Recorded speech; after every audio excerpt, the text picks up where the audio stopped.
તરફ રાજકોટમાં બાળ શ્રમિકોને મુક્ત કરાવતું પોલીસ તંત્ર પશ્ચિમ બંગાળના 20 સગીરોને ગોંધી રાખવામાં આવ્યા હતા। બેડી ચોકડી નજીક ગોપાલ સોસાયટીમાં પોલીસે દરોડા પાડી બાળ શ્રમિકોને ત્યાંથી મુક્ત કરાવ્યા।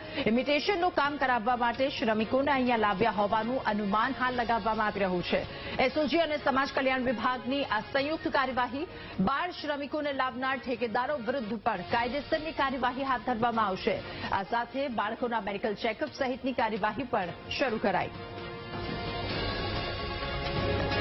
રાજકોટના બેડી ચોકડી પાસે બાળ મજૂર કરનાર 20 જેટલા બાળકોને ગોંધી રાખવામાં આવ્યું છે અને અત્યારે પોલીસ દ્વારા મોટી કાર્યવાહી છે તે હાથ ધરવામાં આવી છે। બાળ મજૂરીને લઈને પોલીસે આજે કાર્યવાહી હાથ ધરી છે। પશ્ચિમ બંગાળથી 20 જેટલા સગીર બાળકોને ઇમિટેશનની કામગીરી માટે લાવવામાં આવ્યા હોવાની શક્યતા અત્યારે વર્તાઈ રહી છે।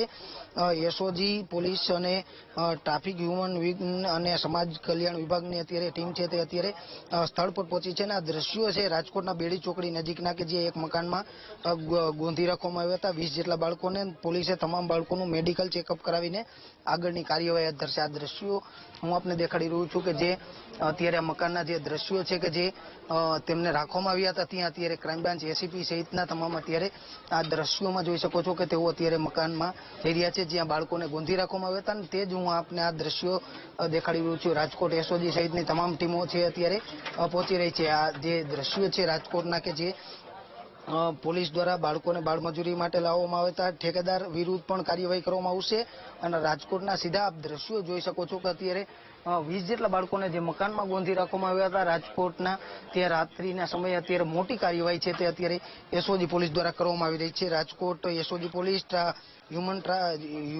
ટ્રાફિક વિંગ સમાજ કલ્યાણ વિભાગ આ તમામ દ્વારા અત્યારે જે કાર્યવાહી છે તે હાથ ધરવામાં આવી રહી છે। અલગ અલગ લોકોની પણ પૂછપરછ કરવામાં આવી છે ક્યાંથી લેવામાં આવતા બંગાળથી તેઓને શા માટે અહીંયા કામ માટે લાવવામાં આવ્યા હતા કે અન્ય કોઈ કામ કરાવતા હતા તેની તપાસ અત્યારે પોલીસ દ્વારા હાથ ધરવામાં આવી છે। ઉચ્ચ અધિકારીઓનો કાફલો પણ અત્યારે ઘટના સ્થળે પહોંચ્યો છે। કેમેરામેન જુનેદ જફાઈ સાથે સની મેળ વીટીવી ન્યૂઝ રાજકોટ।